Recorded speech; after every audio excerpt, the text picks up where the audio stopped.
अस्सलाम वालेकुम वरहमतुल्लाहि वबरकातुहू। इस पंडित ने इस्लाम के बारे में कुछ बातें की हैं। आइए देखते हैं कि डॉक्टर जाकिर नायक ने इसको किस तरह का जवाब दिया है। वीडियो इंतहाई दिलचस्प और इंटरेस्टिंग होने वाली है। वीडियो को लाइक और चैनल को सब्सक्राइब ज़रूर करें। पाखंड के ऊपर भी कई क्लिप्स दिखाए मैंने, आपकी बातों को भी बताया कि विवादित रहा है। एक कथावाचक और है, हाँ जी, कथावाचक है, मैं पाखंडी नहीं बोल रहा, कथा। ओके। और उनके भी तगड़े फैन फॉलोअर्स हैं, मतलब कि उनके भी रील्स और मीम्स काफी ज्यादा चलते हैं। एक बार जरा उनको सुनवाता हूँ, मैं उस पर भी कमेंट चाहता हूँ, प्लीज जरा प्ले कीजिएगा। आप जो कह रहे हैं, आप कह रहे हैं कि गोबर से अनाज निकाल के जो गाय खा चुकी है वो अनाज निकाल के आप उस गोबर में से उस गोबर अनाज की रोटी बनाइए, उसको पीसिए, उसको ग्रहण कीजिए। ये आपको लगता है कि ये लेकिन मेडिकल साइंस के दौर में, अच्छा साइंस, लेकिन मेडिकल साइंस के दौर में अच्छा, अनाज से जब बिल्ली को कॉफी के दाने खिला के बिल्ली के पोटी से कॉफी निकाल के उसको पीने में जब साइंस नहीं दहाड़ मार रहा है, तो फिर गाय के गोबर से निकला हुआ जो गेहूं या जौ है उसकी रोटी बनाने में दिक्कत क्या है? लेकिन उसको कॉफी स्वाद से आप कह रहे हैं कि कंसीव कर लेगा कोई भी महिला, तो स्वाद के लिए डॉक्टर ने तो मना कर दिया कि नहीं हो पाएगा। राजा दिलीप की संतान नहीं थी तो उन्होंने गाय की सेवा की। वशिष्ठ जी ने कहा कि आप गाय की सेवा करिए, इससे आपको संतान होगी। तो उन्होंने गाय की सेवा की और उनको संतान हुई, जिनका नाम रघु, सेवा करने से जिनका नाम रघु पड़ा। हाँ जी, अब देखिए कथावाचक इनको आप जानते हैं, हाँ जी, बिल्कुल, अनिरुद्धाचार्य महाराज। हाँ जी, हाँ जी, हाँ जी, हाँ जी। अब ये कितना तर्क के साथ आपको लगता है गाय के गोबर से? देखिए, जो मैंने गाय को लेकर के था, of course many researches are happening, और गाय का गोबर वाकई में एंटी बैक्टीरियल भी होता है, और कई ऐसे बायोगैस प्लांट्स भी हैं जिनकी गैस से भी which is use for cooking, और जिसके उपले होते हैं, उपलों से जो रोटी बनती है, आप कहीं ब्रज में कभी जाएंगे ना, वाकई में जो ब्रज की जो रोटी है जो कि गाय के उपलों इतने शुद्ध होते हैं कि यज्ञ में भी उनका इस्तेमाल, हवन में भी किया जाता है। Very very pure. In fact one of my friend, उसको स्किन कैंसर था, और स्किन कैंसर उसने कई जगह दिखा लिया, यहाँ एम्स से भी आया, कई हॉस्पिटल में दिखाया उसने, सब जगह दिखा लिया, लेकिन अब इलाज हो नहीं रहा। सो ही, तो किसी ने बोला भाई तब कुछ नहीं हो रहा, तो ये काउपैथी होती है, सो यू यूज दिस, गाय के गोबर से या फिर जो काउ यूरिन होता है उससे स्नान करो। ही एक्चुअली गॉट क्योर्ड। तो गौ माता के अंदर भगवान की कोई विशेष शक्ति तो है। तो मतलब गाय के गोबर से जो गेहूं और जौ है उसको खाने से संतान प्राप्ति हो जाएगी, यानी वो जो कहते हैं, मतलब संतान प्राप्ति का तो मुझे खैर पता नहीं, लेकिन हाँ इतना बहुत है कि अगर जो गेहूं फर्टिलाइजर में उगा हुआ है और जो गाय के गोबर के मैन्योर में उगा हुआ है, क्योंकि ना इससे उपजाऊपन बढ़ता है इसका, तो अगर निश्चित रूप से अगर यहाँ जो पैदावार होती है ना, that is far more better than fertilisers. वैसे तो वो, जैसे आपने कई प्रोडक्ट्स को इंडोर्स किया चेहरे पे लगाने वाला, हाँ जी, हाँ जी, जैसे वो गोबर को इंडोर्स करते हैं, वो कहते हैं गोबर लगाइए ब्यूटी हासिल हो जाएगी, फेयरनेस हासिल हो जाएगी। ऐसा भी क्लेम ट्राई किया क्या? वैसे मैंने तो कभी ट्राई नहीं किया, लेकिन हाँ एक हमारे यहाँ एक माता जी हैं, तो उनको पिंपल की दिक्कत थी, तो हमारे यहाँ पर वो गौ अर्क आता है, तो उससे वो जो है वॉश करती थी, सो उनको विद इन 1 मंथ आराम आया उससे। तो इसलिए गौ अर्क कार्य तो करता है, गौ माता में है कुछ अद्भुत शक्ति तो है कि अगर साधारण मूत्र हो तो ऐसा कार्य नहीं करेगा, लेकिन गौ माता से जो आ रहा है वो निश्चित रूप से है तो अद्भुत है। ये जो था इस पंडित का क्लिप। आइए देखते हैं कि डॉक्टर जाकिर नायक ने किस तरह का जवाब दिया है। नमस्कार, मेरा नाम निखिल ओखदे है और मैं सॉफ्टवेयर इंजीनियर हूँ। आज हम जिस चीज़ के लिए यहाँ पे जमा हुए हैं उसका टॉपिक यूनिवर्सल ब्रदरहुड है, पर मुझे कहीं ना कहीं ऐसा लगा कि हम इंसानों तक सीमित रह गए। मेरा ऐसा कहना है कि हम इंसानों में कुछ इंसान ऐसे भी हैं जिनकी कुछ फीलिंग्स या जिनको जानवरों के बारे में भी थोड़ी फीलिंग्स हैं, और अगर आप उन्हें हर्ट करते हैं तो ये उस इंसान के रिलीजन के प्रति जाना है। तो मेरा ये मानना है कि भगवान कुछ नहीं है, सिर्फ एक यूनिवर्सल ब्रदरहुड का माध्यम है ताकि एक भगवान को हम पूजें या इबादत करें और इसके थ्रू हम यूनाइट हो जाएं। तो मेरा सवाल ये है कि हम हमेशा भगवान को इस तरह तोलते हैं कि उसे इंसान की तरह फीलिंग्स हैं, वो हमें सज़ा देता है, हमें रिवॉर्ड करता है, पर हमारे अलावा इस यूनिवर्स में, मैं उस वर्ड पे स्ट्रेस करूँगा, यूनिवर्स में जानवर भी हैं जिनका काम इस भगवान के बिना चल रहा है, जिनमें कोई फीलिंग्स नहीं है, ना वो कुरान पढ़ते हैं ना बाइबल पढ़ते हैं। वो भी जीवित हैं, हम भी जीवित हैं। हमें एक गुमान हो गया है कि हम थोड़े स्मार्ट हैं, पर वो भी इस सृष्टि का हिस्सा हैं। तो इस यूनिवर्सल ब्रदरहुड में उनके प्रति हमारी भावनाएं के बारे में कुछ जिक्र, और मैं जानना चाहूँगा कि क्या पैंथीज़म इसका एक सॉल्यूशन नहीं है, क्योंकि इसमें हम किसी एक इंडिविजुअल को वर्शिप नहीं करते। जैसा कि जुडाइज़म में कहा गया है कि I am a jealous God, और एक जेलस एक ऐसा इमोशन नहीं है जिसे हम पूज सकें मेरे हिसाब से। पर अगर हम पैंथीज़म को एक सोल्यूशन माने तो ये एक ऐसी चीज़ है जो हमेशा रही है, पेड़ हमेशा रहे हैं, ये यूनिवर्स हमेशा रहा है, और जबकि धारणाएं, डेफिनेशंस भगवान की हमेशा बदलती रही हैं। तो अगर हम गॉड को कांस्टेंट के रूप में देखना चाहते हैं और इसे एक माध्यम बनाना चाहते हैं आपसी भाईचारे का, आलमी भाईचारे का, तो क्या पैंथीज़म इसका एक सॉल्यूशन नहीं है? भाई साहब ने सवाल पूछा कि यूनिवर्सल ब्रदरहुड हम सिर्फ इंसानों तक महदूद रह गए हैं, क्या जानवर में जान नहीं है? और ये भगवान को हमने खुद बनाया ताकि आलमी भाईचारा रहे, लेकिन क्या पैंथियज्म इसका सल्यूशन नहीं है कि भगवान को हम दूसरे रूप में देखें? भाई साहब का अच्छा सवाल है। सवाल के दो हिस्से हैं।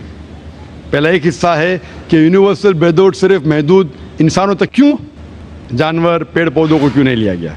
दूसरा सवाल, क्या पैंथियज्म इसका सल्यूशन नहीं है? पहले सवाल का जवाब कि यूनिवर्सल ब्रदरहुड आलमी भाईचारा के अंदर हम बाकी जीवित चीज़ों को क्यों नहीं लेते?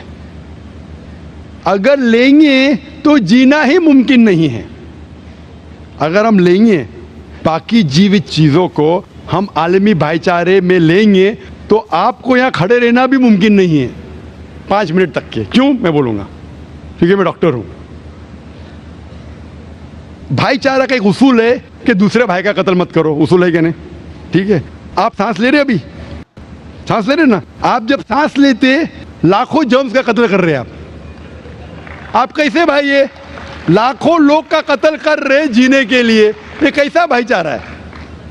तो इसीलिए भाईचारे का डेफिनेशन जरा हम बराबर तौर से समझ ले, फिर हम डिस्कस करें। क्योंकि अगर आप कहें कि हर जीवित चीज मेरे भाई है, तो आप भाईचारे के खिलाफ। कोई भाईचारा में ये नहीं है कि दूसरों का कत्ल करो अपने आप को जिंदा रखने के लिए। कभी भी इस्लाम में ये नहीं कहा गया है कि दूसरों को दबाओ अपने आप को ऊंचा करने के लिए। और मैं अल्लाह के रसूल की एक मिसाल दूंगा आपको। अल्लाह के रसूल फरमाते हैं, आप जब देखते हैं एक खजूर का दरख्त, पाम ट्री, वो एक मोमिन की मिसाल है, मुस्लिम की मिसाल है, तो साहबा सोचते इसका क्या मतलब? क्यों एक खजूर का दरख्त, पाम ट्री को मुस्लिम कह रहे? समझ में नहीं उनको। आज हम जानते हैं, उस टाइम अल्लाह के रसूल ने कहा कोई भी पेड़ पौधे जब भी बढ़ते ऊपर, वो क्या करते हैं? आजू बाजू पेड़ को हटाते हैं, फिर ही बढ़ते हैं। नीचे जाते हैं, अपने पौधों को, रूट्स को एक्सपैंड करते हैं। इसीलिए आप देखेंगे म्युनिसिपैलिटी क्रैक्स को तोड़ती है, मजबूत करे। क्यों? वो पेड़ बढ़ता है तो क्रैक हो जाता है, फिर से टाइल लगाते हैं। जितना पौधा बढ़ता है, जितना पेड़ बढ़ता है, उतना आजू बाजू नुकसान करता है। एक वाहिद दरख्त है पाम ट्री, जो जितना ऊंचा जाता है दूसरे को नुकसान नहीं पहुंचे, सीधा जाता है।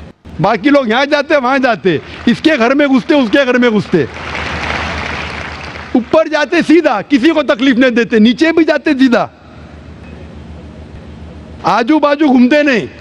अगर आप अपने आप को बड़ा बनने के लिए दूसरों को दबाएंगे, ये मुस्लिम नहीं। तो अगर मैं मानूं आपकी बात को कि हर जीवित इंसान को भाईचारा करूं, तो मुझे जीने का हक ही नहीं, किसी को जीने का हक नहीं है। लेकिन उसका मतलब ये नहीं कि हम दूसरे जीवित लोग को तकलीफ पहुंचाए जानबूझ के। इसीलिए इस्लाम में जब मोहम्मद सल्लल्लाहु अलैहि वसल्लम पैगाम दिए अरब देशों में, अरब ममालिक में, तो लोग ने कहा ये कैसा इंसान है? जब अल्लाह के रसूल ने कहा कि ऊंट के ऊपर ज़्यादा वजन मत डालो, हराम है, घोड़े को ज़्यादा तकलीफ मत दो, तो लोग कहने लगे ये तो अभी इंसानों की हुकूक की बात कर रहा था, अभी जानवरों की हुकूक की बात कर रहा है। अल्लाह के रसूल फरमाते जब एक शख्स आग उगाता, बोलते आग को बुझाओ, क्यों? उधर चींटियां मर रहे हैं। उसका मतलब जानबूझ के कोई भी जीवित चीज को मारना हराम है। सिर्फ अनजाने में इजाजत है, या जिसकी इजाजत खुदा ने आपको दी है, जिसकी इजाजत दी है खुदा ने। मिसाल के तौर पे मनुस्मृति में चैप्टर नंबर 5 श्लोका नंबर 31 में लिखा है कि खुदा ने कुछ जानवरों को बनाए खाने के लिए और किसको खुराक बनने के लिए। Some to be eaten, some to eat. अगर वो खाने वाला जानवर दूसरे जानवर को खाता है जिसको खुराक के लिए बनाया है, तो कोई गुनाह नहीं है। मनुस्मृति चैप्टर नंबर 5 श्लोक नंबर 30 में अगर आप उस जानवर का कत्ल करते जो खाने के लिए बनाया गया तो आप गुनाह नहीं कर रहे। Manusmriti chapter number 5 shloka number 39 में सैक्रिफिशियल एनिमल, जो एनिमल कुर्बानी के लिए बनाए गए उसकी कुर्बानी देना गुनाह नहीं है। मैं क्यों हिंदू धर्म से कह रहा हूँ, मुस्लिम से भी कह सकता हूँ, बहुत से हवाले। उसका मतलब हमें किसी को तकलीफ नहीं देना चाहिए, लेकिन अगर अनजाने में चलते चलते चींटी मर गई तो आप बाहर चले नहीं सकेंगे। आप सांस लेंगे जर्म, तो अल्लाह ताला ने जर्म को पैदा किया है मरने के लिए आमतौर पे, तो आप गुनहगार नहीं।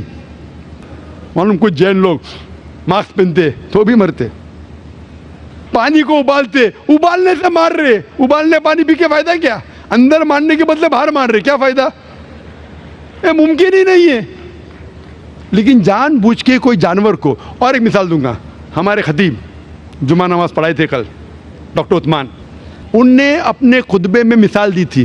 क्या एक औरत थी जो बहुत बेहया थी, क्या कहेंगे, जो आम तौर पे लोगों की जीनत थी।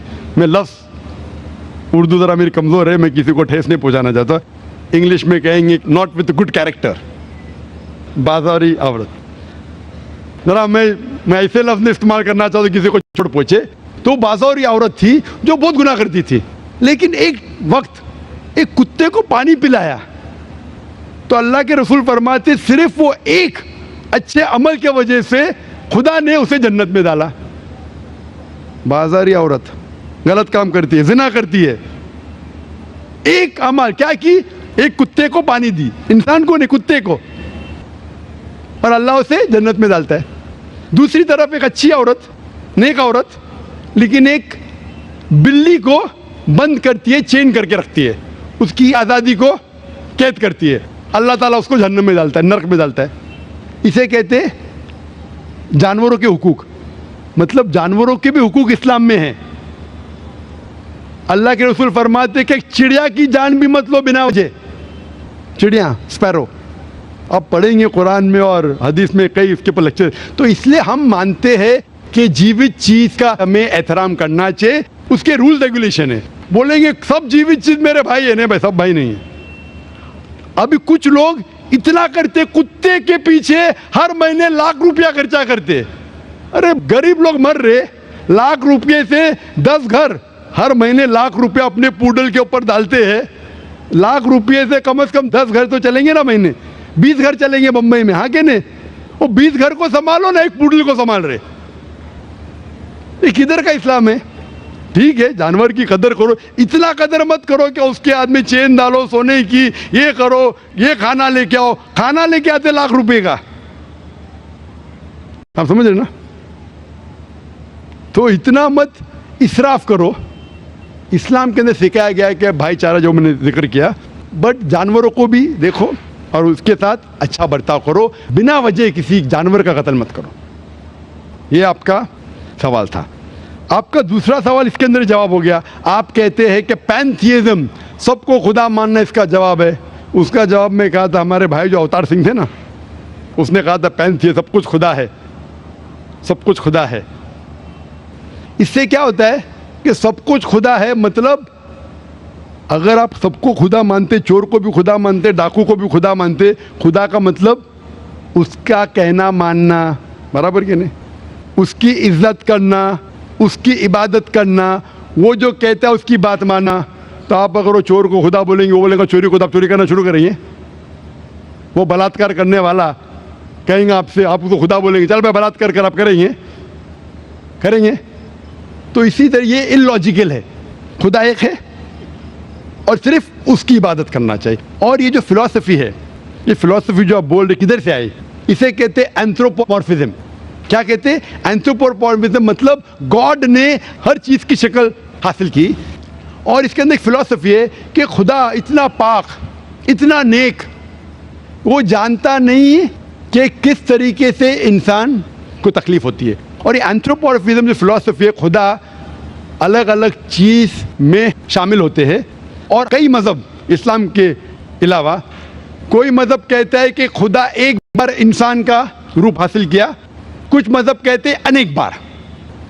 और उनकी लॉजिक है कि खुदा इतना पाक, इतना नेक, इतना महान, उसे पता नहीं इंसान की तकलीफ क्या है, इंसान को किस चीज़ का बुरा लगता है।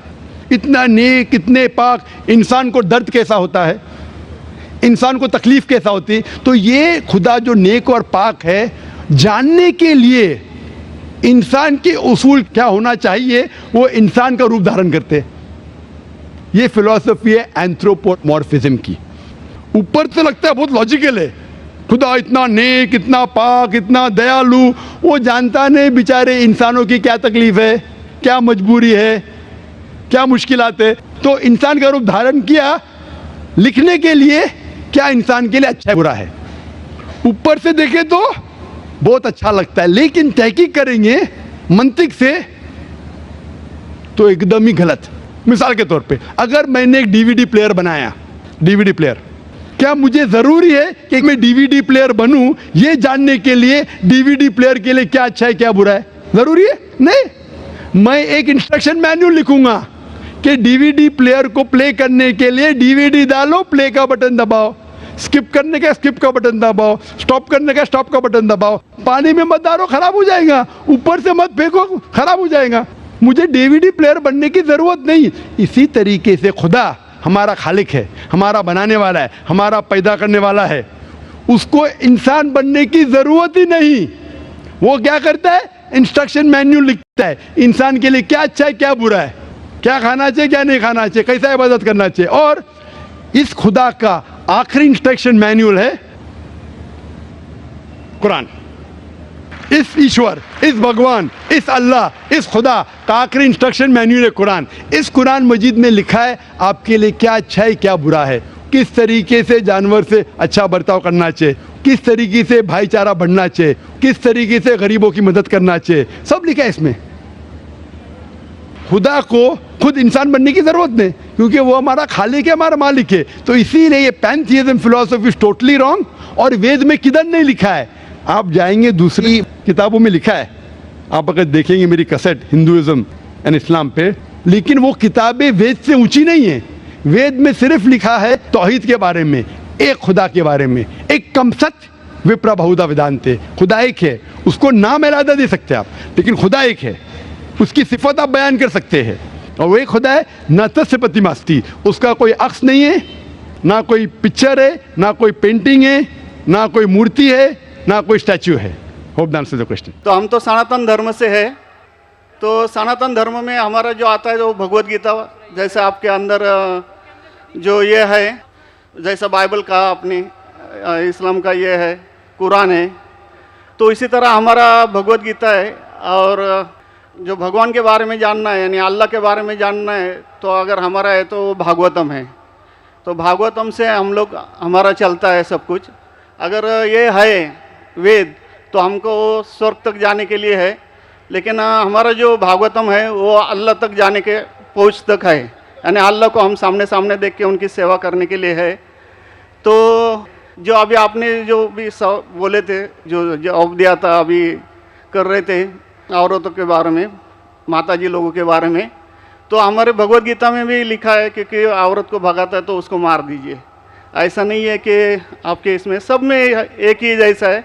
और आपका प्रवचन मुझे बहुत बहुत अच्छा लगा कि आपने जो कहा, जो लिखा गया वो किताब है, वो किताब के मुताबिक चले तो बहुत आदमी सुखी रहता है। बाकी तो मैं और कुछ सवाल तो कुछ पर्सनल पूछना चाहता हूँ, बाद में मैं आपको मिल के सब पूछूँगा, सबके सामने नहीं पूछ सकता, लेकिन आपका प्रवचन सुन के मुझे बहुत आनंद आया।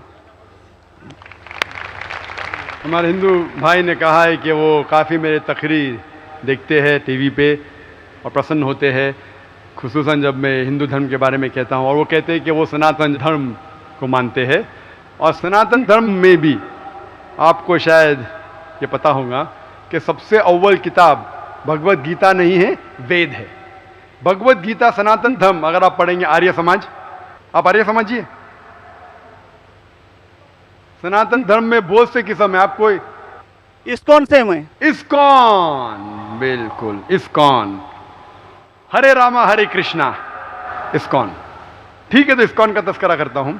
मैं गया था एक बार कलकत्ता में, और कलकत्ता में तकरीर थी मेरी, उस वक्त बारिश आती है, बारिश तो हो गई, लेकिन मेरे साथ आने वाले थे इस्कॉन के हेड कलकत्ता के।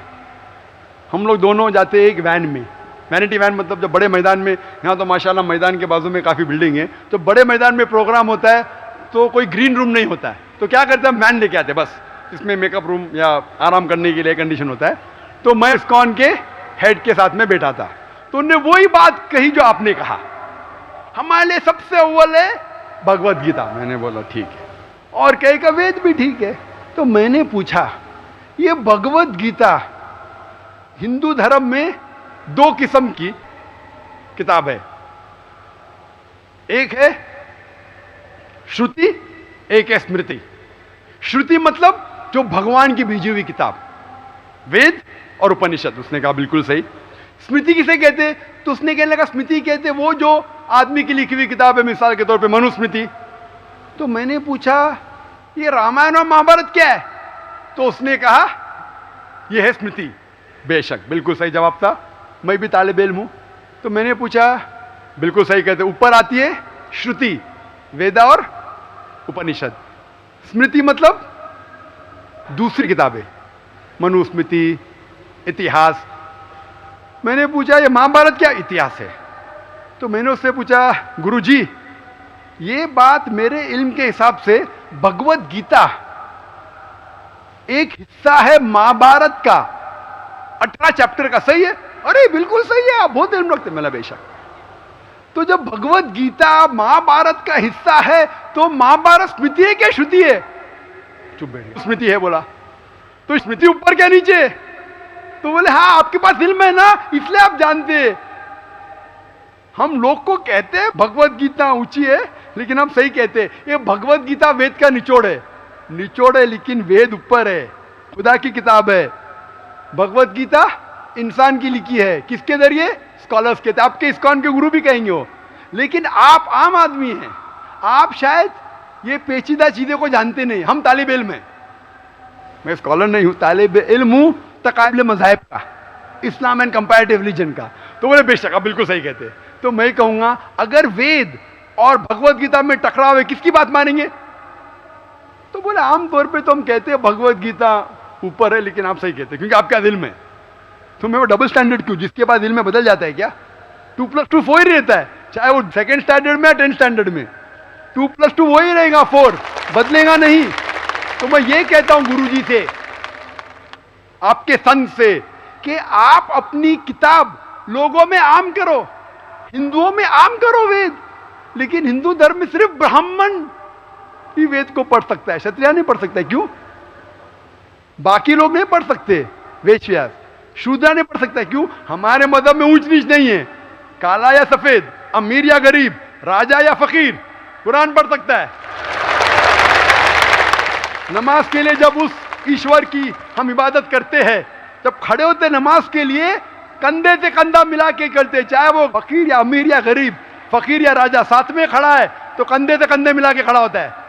और आप यहाँ देखेंगे, और मैं अल्हम्दुलिल्लाह कई बार सऊदी अरब गया हूँ और किंग अब्दुल्ला की दावत पे भी गया हूँ, माशाल्लाह उनकी सिक्योरिटी रहती है तो सिक्योरिटी हट जाती है, आप साथ में तो साथ में अल्हम्दुलिल्लाह। राजा या फकीर, अमीर या गरीब, काला या सफेद, यकसा है। तो मैं ये कहना चाहता हूँ, आप बिल्कुल सही कह रहे थे कि वेद स्वर्ग की बात करता है लेकिन खुदा की बात भी करता है। भगवत गीता में भी स्वर्ग की बात लिखा है, खुदा का भी लिखा है। आप बोले अल्लाह के करीब आने के लिए भगवत गीता सही है, बराबर? मैं ये नहीं कह रहा हूँ कि ये वेदों में नहीं कहा है, वेदों में बहुत आखिरी में आता है, लेकिन जो भगवत गीता जो है वो डायरेक्ट भगवान हुआ है, यानी अल्लाह ने कहा हुआ है, ऐसा है। तो इसके लिए अभी वेद तो संस्कृत में है, वो पढ़ नहीं सकते, लेकिन जो भगवत गीता है वो बहुत सारी इसमें ट्रांसलेशन हो गई है। और जो भगवत गीता है बहुत सारे आदमी ने यानी लिखी हुई है, करीबन 200-300 लोगों ने लिखी है अपने अपने हिसाब से। हाँ, बिल्कुल सही कहा। लेकिन इस्कॉन का जो गीता है भगवत गीता वो गुरु परंपरा में है, वो भी आदमी है, एज इट इज लिखा हुआ है, यानी वो परंपरा में अगर गया तो वो कृष्ण तक गया, यानी जिसने जो कहा है वो एज इट इज है, इसके लिए उसका लिखा हुआ as it is Bhagavad Gita. आपके स्वामी प्रभुपदा, बराबर? यस, बराबर हुआ, स्वामी प्रभुपदा इंसानी थे ना? हाँ, इंसानी थे ना, मैं किधर ना बोल रहा हूँ। ये हमारा कुरान जो है ना, डायरेक्ट अल्लाह की तरफ से, ना मोहम्मद सल्लल्लाहु अलैहि वसल्लम ने लिखा है। हम लोग ने ये कुरान जो है डायरेक्ट अल्लाह की नाजिल यूं बहू, इसलिए जितने भी दिगर मज़ाहिब की किताब है जैसे वक्त जाने लगे बदलते गए। आप बिल्कुल सही कहते हैं, 300 किस्म की किताब है, बाइबल सैकड़ों किस्म, हमारे IRF में 200 किस्म की बाइबल है। आप किस में मानेंगे? कुरान आप लो, कोई भी कुरान लो, इंडिया में, अमेरिका में, UK में, हिंदुस्तान में, पूना में, हूबहू वही है। एक लफ्ज की बात दूर रही, आ की मात्रा, ई की मात्रा, जबर जेर पेश, वो भी फर्क नहीं है, फत्ता दम्मा कसरा में भी फर्क नहीं है। ओरिजिनल कुरान में तो फत्ता दम्मा कसरा था नहीं, लेकिन आज जब हम पढ़ते हैं माशाअल्लाह। तो मैं ये कहना चाहता हूं, जितनी भी किताबें पहले आई, आज भी आप बिल्कुल सही कहते हैं, भगवत गीता वेद का निचोड़ है, लेकिन जब निचोड़ होता है वो असली फल से कॉन्ट्रडिक्ट करे तो फल और अहम है। मैं बिल्कुल मानता हूं, स्वामी प्रभुपदा मानते हैं कि भगवत गीता क्या है, वेद का निचोड़ है, और वो कहते हैं, मैं भी पढ़ चुका हूं, आपकी Bhagavad Gita as it is पढ़ चुका हूं, उसमें ही लिखा, उसका ही ट्रांसलेशन था। भगवत गीता अध्याय नंबर 7 श्लोका नंबर 20 में, जो कोई दुनियादारी के पीछे भागता है वो गलत खुदाओं के पीछे भागता है। आपकी भगवत गीता में लिखा एज इट इज में, और उसका अगर प्रीफेस पढ़ेंगे उसमें लिखा है कि ये जो वेद है वो गाय है, बोझ से गाय है, और कृष्ण क्या है, दूध निकालने वाला इंसान, और दूध क्या है, भगवत गीता है। सही कह रहा हूं कि नहीं? प्रीफेस में लिखे है। कौन कहता है? आपके स्वामी प्रभुपदा। मुझे उसका ट्रांसलेशन पसंद है। अक्सर हमारे वहां भी माशाअल्लाह 50 से ज्यादा भगवत गीता है, मैं लेकिन स्वामी प्रभुपदा की गीता को पसंद करता हूं, अच्छी गीता है, इसीलिए मैं प्रीफेस कह रहा हूं। लेकिन उसमें भी लिखा हुआ है, उसके अंदर भी वो निचोड़े वेद का निचोड़ है, लेकिन निचोड़ मतलब नहीं कि असल फल को गाय को छोड़ देंगे, गाय चले जाएंगी तो दूध क्या करेंगे आप? गाय रहेंगी तो दूध मिलते रहेगा ना, दूध को लेंगे, गाय को मार देंगे, दूध आपका खत्म हो जाएगा। भाई गाय को जिंदा रखो, रोज दूध लो, बराबर के नहीं? दूसरे बच्चे पैदा करेंगे गाय, लेकिन तो गाय को मत छोड़िए। इससे हमें पता लगता है, उसमें लिखा हुआ है, आपके वेद में लिखा हुआ है कि और एक पैगंबर आने वाला है। आपकी भगवत गीता में लिखा है चैप्टर नंबर 4 में वर्ष नंबर 7 से 8 में, यदा धर्मस्य, यानी युग युग में जब भी परेशानी आएंगी इस धरती पे तो मैं एक रूप हासिल करूंगा, अवतार। अवतार की सही मानी आपको मिलेगा वेद से, उसमें पता चलता है जिसे हम कहते हैं पैगंबर। आखिरी पैगंबर, आखिरी अवतार कौन है? कल के अवतार। अगर आप भगवत गीता में मानते, अगर आप वेद में मानते, आपको आखिरी अवतार कल के अवतार में मानना ही पड़ेगा, फिर ही आप कह सकते मैं असल भक्त हूं भगवत गीता का। वो तो है ही, आपने जो बताया कल के अवतार तो आने वाला तो ही है, मानते कल के लास्ट अवतार में आने वाला है। आ चुका है, और उसमें लिखा था कल के अवतार की मां के नाम क्या है? सुमति। सुमति की मानी अमन, अरबी में कहते हैं आमिना। मोहम्मद सल्लल्लाहु अलैहि वसल्लम के वालदा का नाम था आमिना। उसमें लिखा है कल के अवतार, चैप्टर नंबर, अभी हवाला भी दे रहा हूं मैं, टाइम मिल रहा है ना, कल के अवतार चैप्टर नंबर 2 वर्ष नंबर 5 श्लोक नंबर 5, 7, 9, 11, 15। इसमें लिखा है कि उसके वालिद का नाम है विष्णु यास। विष्णु यास मतलब खुदा का बंदा, अरबी में तर्जुमा करेंगे अब्दुल्ला। मोहम्मद सल्लल्लाहु अलैहि वसल्लम के वालिद का नाम था अब्दुल्ला। उसमें लिखा है वो इसी जगह में पैदा होंगे जो अमन की जगह है। हम मानते हैं कि मक्का एक अमन की जगह है। उसमें लिखा है कि वो उस फैमिली में पैदा होंगे जो उस इलाके के अमीर होंगे। हम जानते हैं कि कुरैश के फैमिली में पैदा हुए थे मोहम्मद सल्लल्लाहु अलैहि वसल्लम। उसमें लिखा है कि वो 12वीं तारीख माधव के दिन पे पैदा होंगे, वो 12वीं रब्बी अव्वल मोहम्मद सल्लल्लाहु अलैहि वसल्लम पैदा है। आगे आप पढ़ेंगे वेद में लिखा है कि उसके 4 करीब दोस्त थे, जिसका मैं जिक्र किया हूँ। 4 करीब दोस्त मोहम्मद सल्लल्लाहु अलैहि वसल्लम के थे, जो हज़रत अबू बकर, हज़रत उमर, हज़रत उस्मान, हज़रत अली। मैं अल्लाह भी पिल मौल, अल्लाह ताला की रहमत सब पे हो। किसके बारे में जिक्र करें? उनको सबसे पहली जो वही आएंगी वो आएंगी एक गार के अंदर। हम जानते हैं मोहम्मद सल्लल्लाहु अलैहि वसल्लम सबसे पहली वही आए गार हिरा में। फिर वो करेंगे हिजरत, नॉर्थ की तरफ फिर से वापस आएंगे। मोहम्मद सल्लल्लाहु अलैहि वसल्लम हिजरत की मदीना जो नॉर्थ के ऊपर है, फिर से वापस आए। मैं तो 1 घंटा सिर्फ तस्करा कर सकता हूँ। मोहम्मद सल्लल्लाहु अलैहि वसल्लम हिंदू धर्म में, वक्त नहीं है, मैं ये पूछना चाहता हूँ, आप मानते क्या इस कल के अवतार में? आप मानते मोहम्मद सल्लल्लाहु अलैहि वसल्लम आखिरी पैगंबर है?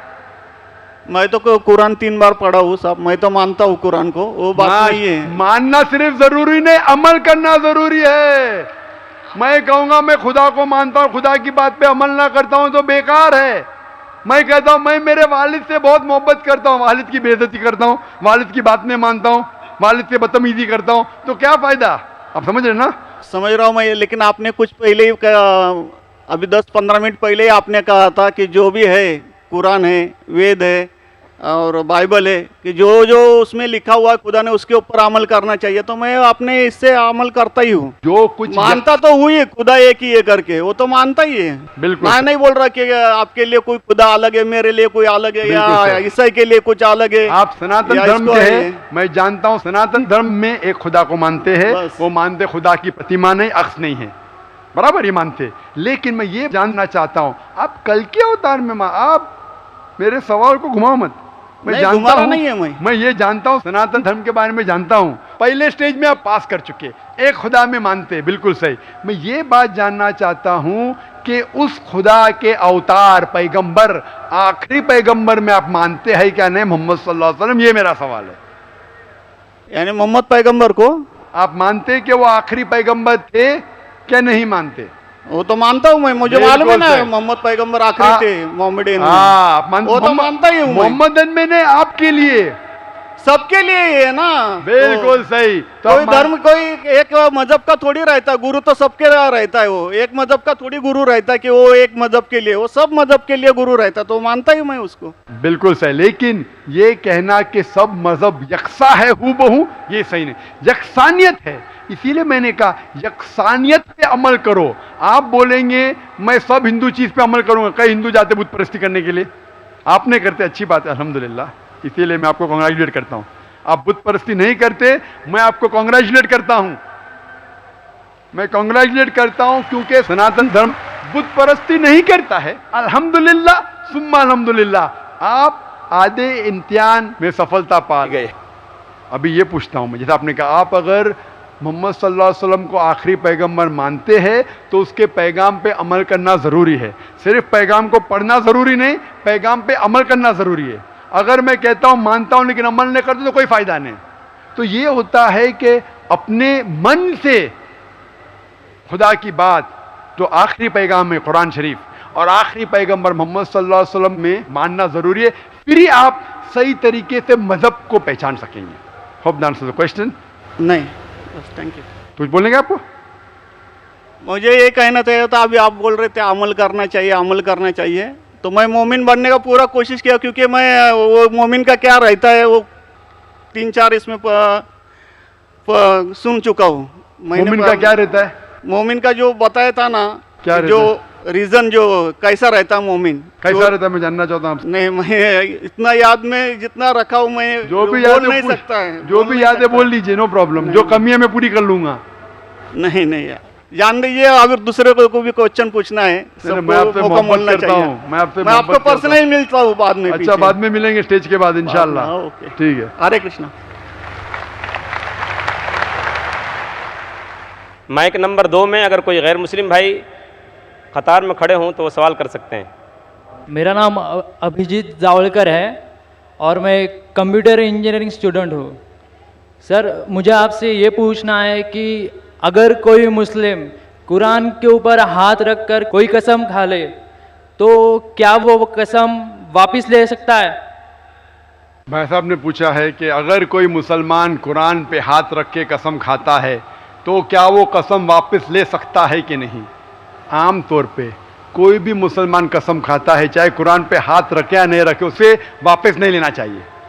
अगर उसे पता चला वो कसम गलत चीज़ है, किसी को नुकसान पहुंचा रही है, तो वापस ले सकता है। तो एक मोमिन, एक मुसलमान अगर अपने ज़बान से कहता है, कसम खाता है या इंशाअल्लाह कहता है, उसका फ़र्ज़ हो जाता है कि उसके ऊपर अमल करे। कुरान पे हाथ रखना नहीं रखना ऐसा कुछ लिखा नहीं है। अगर उसे पता चलता है कि मैंने कुछ गलत चीज़ कह दिया हूँ और किसी का नुकसान होगा या शरीयत के खिलाफ है, कुरान के खिलाफ है, अल्लाह के रसूल के पैगाम के खिलाफ है, फिर उस कसम को तोड़ सकता है। लेकिन आम तौर पे अगर वो कुरान के खिलाफ नहीं है, मोहम्मद सल्लल्लाहु अलैहि वसल्लम के पैगामात के खिलाफ नहीं है तो उसे अमल करना चाहिए। ऐसी कोई चीज़ नहीं कुरान के ऊपर। लेकिन अगर वो अल्लाह का नाम लेता है और कसम खाता है, आमतौर पर अल्लाह का नाम छोटी मोटी बात में नहीं लेना चाहिए, लेकिन अगर वो अल्लाह का नाम लेके कोई कसम खाता है, takes an oath in the name of Allah सुब्हानहू व तआला, फिर उसके ऊपर और लाजिम हो जाता है। और अगर वो उस कसम को पूरी न कर सके उसे कफारा देना पड़ता है, उसे जुर्माना देना पड़ता है। Hope the answer the question brother. की तरफ से कोई अगर सवाल हो तो दोस्तों ये रही हमारी आज की वीडियो। उम्मीद है कि आपको पसंद आई हो। इस तरह के दिलचस्प और इंटरेस्टिंग वीडियोस हम डेली अपलोड करते रहते हैं। अगर आपको इस तरह की वीडियोस पसंद है तो आप हमारे चैनल को सब्सक्राइब करें और साथ में जो बेल नोटिफिकेशन है उसको ऑन ज़रूर करें ताकि आपसे आने वाली कोई भी वीडियो मिस ना हो। पंडित ने जो बातें की है शुरू में और जो बाद में डॉक्टर जाकिर नायक का लेक्चर था, उम्मीद है कि दोनों क्लिप आपने देखे हो। और दोस्तों हमारी वीडियो बनाने का ये मतलब ये नहीं कि हम किसी को गलत करार दे रहे हैं और किसी को सही। हम आपके सामने सच रख रहे हैं और आप खुद इसमें डिसाइड करें कि कौन सही है कौन गलत। हम तो इस्लाम को सपोर्ट करते हैं, इस्लाम में तो कोई गलती नहीं है। इस्लाम जो है सच्चा मज़हब है, कुरान जो है सच्चा है, अल्लाह सच्चा है। हम आपको ये बता रहे हैं कि जो आखिरी हमारा नबी है वो मोहम्मद सल्लल्लाहु अलैहि वसल्लम है। अल्लाह ताला ने इस पर कुरान मजिद को नाजिल किया है और कुरान ही सच्चा मज़हब है। आज तक उसमें कोई भी तब्दीली नहीं आई है। उम्मीद है कि आपको भी ये समझ आए। आज की वीडियो इंतहाई दिलचस्प थी। आज के लिए इतना ही। मिलते हैं नेक्स्ट वीडियो में, नेक्स्ट लाइव स्ट्रीम में। अल्लाह हाफिज़।